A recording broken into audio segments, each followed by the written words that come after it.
हवाले से और साथ ही जो आरजी मुलाजमीन है उनकी भी एक देरीना मांग है, उसे भी इस तरीके से अभी तक 3 इजलास हुए लेकिन कोई भी इसमें जो शामिल नहीं किया गया, तो इस पर क्या कुछ अपडेट है?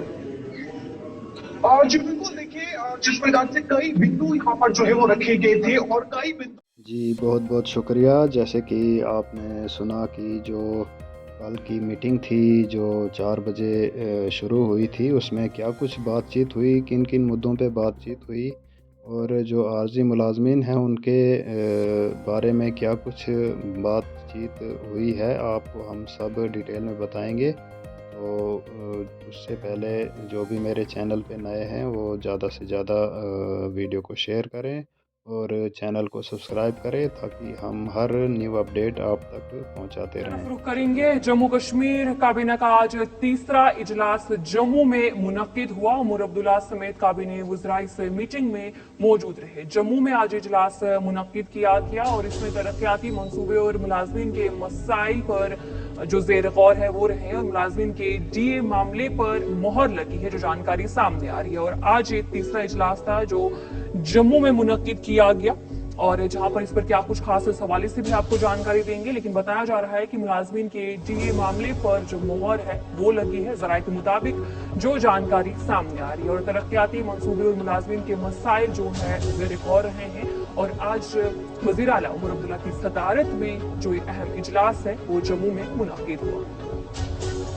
जी बिल्कुल, काबीना का तीसरा इजलास जम्मू सिविल सेक्रेटरिएट में वज़ीर आला उमर अब्दुल्ला की सदारत में मुनक्किद हुआ। 16 अक्टूबर साल 2024 को ओहदा संभालने के बाद उमर अब्दुल्ला हुकूमत ने काबीना के 2 इजलास मुनक्किद किए हैं, लेकिन ये साल 2025 का पहला काबीनी इजलास था। इजलास में वज़ीर आला के अलावा सभी काबीनी वुज़रा भी शामिल रहे। काबीनी इजलास में सरकारी मुलाजमीन और पेंशनर्स, फैमिली पेंशनर्स को 1 जुलाई साल 2024 से डीए की किस्त जारी करना काबीना के एजेंडे में शामिल था, जिसके हवाले से अब जरा ये बता रहे हैं कि वो जो एजेंडा था मुलाजमीन के डीए का मामला काबीना ने मंजूर कर लिया है और उस पर मुहर लगा दी गई है। इसके अलावा काफी सारे और भी मसाइल थे, उस हवाले से क्या कुछ रहा है इस पर हमारे साथ कुछ ही देर में हमारा नुमाइंदे शिल्पा शर्मा वहां से जुड़ेंगी, उनसे मजीद जानकारी लेकर आप तक पहुंचाएंगे। इसी पर हम जानकारी लेंगे। हमारे साथ हमारी नुमाइंदा शिल्पा शर्मा ज्वाइन कर चुकी है। शिल्पा बताएगा कि आज ये अहम इजलास हुआ, क्या कुछ खास रहा इसमें?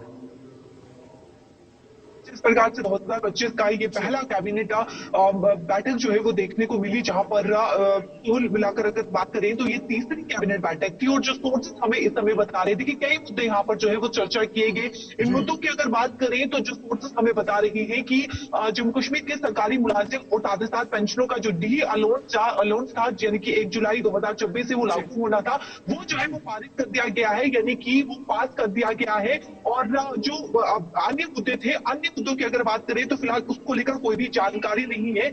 लेकिन जम्मू कश्मीर के कई ऐसे मुद्दे थे जिन पे जो है वो आज चर्चा हुई है। फिलहाल मैं आपको बता दूं कि जिन जिन मुद्दों पर चर्चा हुई है, सबसे पहले अगर हम बात करें तो कटरा बांध प्रोजेक्ट को लेकर चर्चा हुई, जिसकी कीमत जो है वो 92 करोड़ जो है वो बताई जा रही है। साथ ही साथ श्रीनगर के एसएमएच हॉस्पिटल की बात करें तो वहां पर इमरजेंसी ऑपरेशन ब्लॉक बनाने की जो है उसको लेकर चर्चा हुई। साथ ही साथ आप देखिए जम्मू कश्मीर की एक्साइज पॉलिसी 2025 उसको लेकर चर्चा हुई। साथ ही साथ आप देखेंगे जहां पर अगर हम गुड एंड सर्विस टैक्स की बात करें तो इन तमाम मुद्दों को लेकर आज चर्चा की। लेकिन जो सोर्सेस हमें बता रही है कि डीए अलाउंस जो कि इस समय पास कर दिया गया है, यानी कि जम्मू कश्मीर के जो सरकारी मुलाजिम है और साथ साथ जो पेंशन है उनके जो 1 जुलाई 2024 से यानी कि जो लागू होना था, फिलहाल वो जो है वो डी अलाउंस को जो है वो पास कर दिया गया है। लेकिन तमाम मुद्दों की अगर मैं बात करूं तो तमाम जो मुद्दे जिन पर चर्चा हुई उनको लेकर फिलहाल कोई भी जानकारी जो है वो सामने नहीं आ रही है। शिल्पा, जिस तरह से काफी सारे ऐसे बिजली, पानी और जो बुनियादी सहूलतें हैं इस एजेंडे में शामिल नहीं थी,